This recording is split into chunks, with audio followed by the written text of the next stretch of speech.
देखिए आफ्सपा जो है ना, it gives certain powers to the army. And why does it give certain powers to the army? Or the armed forces for that matter? Why? पहले हमें ये clear होना होगा कि क्यों आफ्सपा। देखिए मैं उसकी डिटेल में नहीं जाऊंगा, दो तीन बातें हैं जो मैं समझाना चाहता हूं अपनी ऑडियंस को, और मैं चाहता हूं कि पाकिस्तानी भी कान खोल के सुने। आपको ना बैकग्राउंड नहीं पता, आपको कोई चूरन खिला देता है, कोई अफीम चटा देता है, फिर आप बिल्कुल बावलों की तरह भागते रहते हैं उसके पीछे, गोल गोल गोल गोल गोल, फिर थक के बैठ जाते हैं। ऐसा नहीं है। देखिए,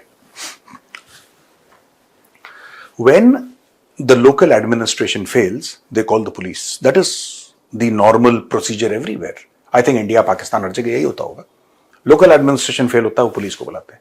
जब आप पुलिस फेल हो जाती है ना, तब आप CAPFs को बुलाते हैं, या फिर आप पैरामिलिट्री फोर्सेस को बुलाते हैं, CPOs को बुलाते हैं।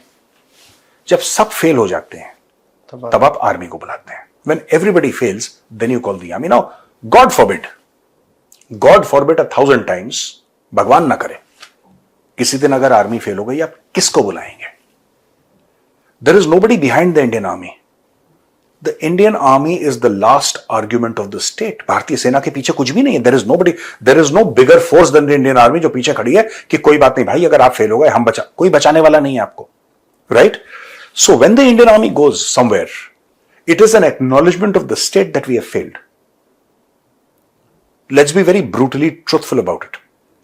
यानी कि जो स्टेट है वो ये मानता है कि हमारे सारे जो यहां पे हमारे जो हम लोग ट्राई कर रहे थे, हमारे प्लान्स हैं, वो सारे के सारे फेल हो गए हैं, और अब इंडियन आर्मी को हमने ये जिम्मेदारी दी है कि आप ठीक करें। And the Indian army, touch wood, so far has not failed ever.